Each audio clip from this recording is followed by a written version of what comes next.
here yet again, and this time I want to show you a Photoshop tutorial where we talk about compositing and blending images together. Now if we take the image in front of us here, we've got a picture of Danny, our model, on quite a grungy kind of background which fits in with his clothing and the lighting in this picture, but it actually started off like this. The photograph was taken in a studio on a white background, and obviously we've got the grey background there because of the way that we positioned the light onto Danny. So what I want to do is I want to show you how we can take a picture like this and take it like this in a matter of minutes, very, very quickly. Okay, so if we jump over to Photoshop, here we have the image that came out of camera of Danny, who was lit with just the one light, and we've got this graduated grey background. So what I want to do is I want to add that grungy background to him. That could initially be quite a tricky thing to do, particularly as Danny's got quite spiky hair at the top here, and selecting that could be difficult. Obviously for those of you who are using Photoshop CS5, we now have the new and enhanced Refine Edge facility, which is absolutely cracking. And yeah, it could well do a good job in this instance, but I want to show you a technique that I use probably 90% of the time now when I'm doing composites. And it's really, really quick, and it actually means we make use of blend modes. So here we go, this is all we're going to do. Here we have the picture of Danny, and the first thing I'm going to do is choose a background that I want to use to put onto the picture as well.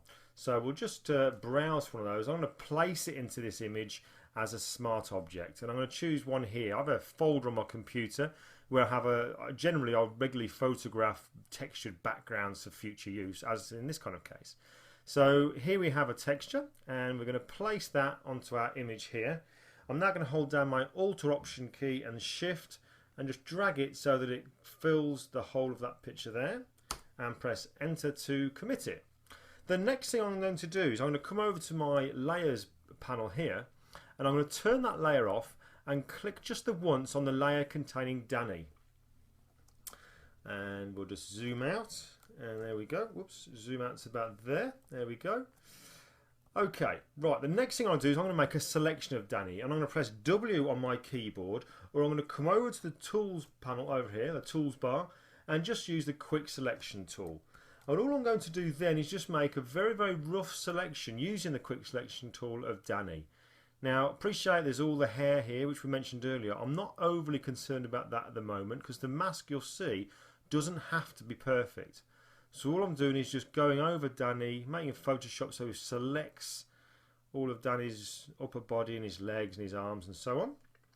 Just wait for that to process there, and we'll just move up and we'll come down his body here, selecting his legs, and obviously we've selected just a little bit more than we wanted. So all I'm going to do now to deselect this area just in between Danny's arm and his body, I'm going to hold down my Alt or Option key and then just drag in this area as well so that it deselects that, so that's not included.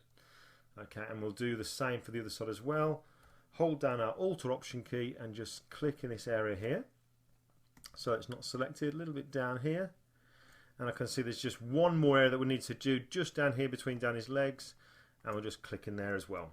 Okay, so there we go, we've got Danny's selected. In fact, we'll just come up to his ear and just select just a little bit of that ear. Like I said, it doesn't have to be perfect, and you'll see in a moment what I mean. So there we go, that's the selection made. Then we're going to come back over to our Layers panel. We're going to click here to activate the grunge sort of textured layer, and then select it so it goes blue. So now we're working on that layer. Coming back to our main picture, we can see the marching ants. The selection of Danny is here. All I'm going to do then is create a mask. Having the grunge layer active, I'm going to click on the new layer mask down there, and we get this like so, almost like something out of the Predator film there actually. And then with that layer selected, I'm then going to invert it. So we're now going to go to select, sorry, we're going to go to Image, Adjustments, and Invert.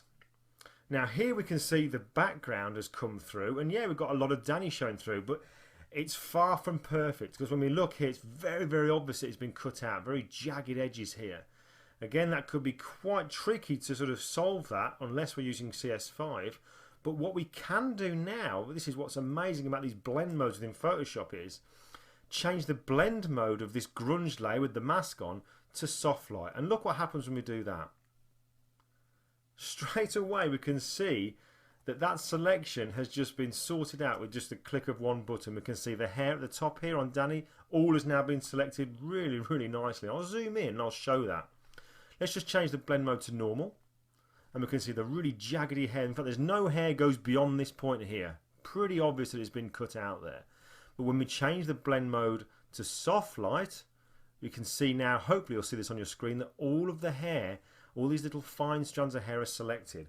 And what's amazing about this technique is, even when it comes down to things like the hair on Danny's arms, hopefully you can see this. If we follow the line of his arm here, we can see all those fine hair strands on his arms as well, which have been selected. Now what we can see, we've done that. There's just maybe one or two areas that need refining. We can see just a little bit of that original background showing through here from the studio. So as we're on a mask, all I need to do now is get a brush by pressing B on my keyboard and painting with white, making sure that my foreground colour is set to white in the tools bar over here. And using my left bracket key, I'm going to go nice and small with the brush, and I'm just going to paint through just to bring through the grungy textured layer beneath Danny, and just a little bit on his hand here, and there we go. So it's as quick as that. Really, really quick. I love this technique. Sure, Photoshop CS5 can do this quite nicely as well, but I think when it comes to something like this, when the strands of hair are really disappearing into this black background, even Photoshop CS5 might struggle with it on the new Refine Edge, but using blend modes does it a treat. So hope you enjoyed that, and I'll see you next time.